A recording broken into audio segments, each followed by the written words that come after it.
How to register for the Clipper card.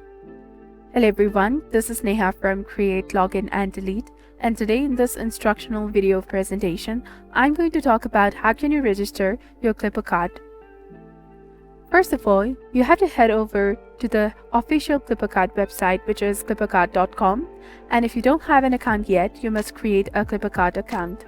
Before the option to register or sign up, you'll likely need to provide your name, email address, and set a password.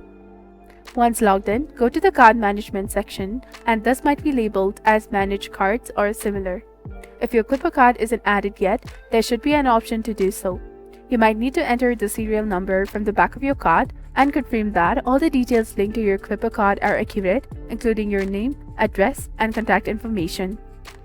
Follow any additional steps to finish the registration process, and this could involve verifying your email or providing more details about your security. Once you have successfully registered your Clipper card, expect a confirmation email or notification. Talking about in-person registration, you can also register your Clipper card in person at select transit agency offices. Visit during their business hours and ask about registering your card.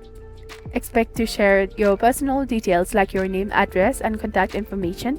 Make sure to have your Clipper card with you. Fill out the necessary forms provided by the transit agency, and this might involve providing your Clipper card serial number. Once the form is filled and handed over to the staff at the agency office, after processing your registration, you may receive a confirmation email or notification.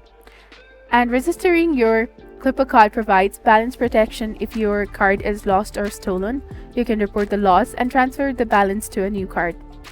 A registered Clipper card allows setting up automatic reloading for the sufficient travel funds. Registered users can manage their Clipper cards online, tracking balances, transactions, and updating account details. Always rely on the trustworthy sources for the information, as procedures and policies may change. So this was all about on how to register for Clipper card. If you found this video to be helpful, do not forget to like, comment, share, and subscribe to the channel for more amazing contents. And don't forget to hit that bell icon to stay updated for the more videos like this. Thank you for watching and see you in the next video.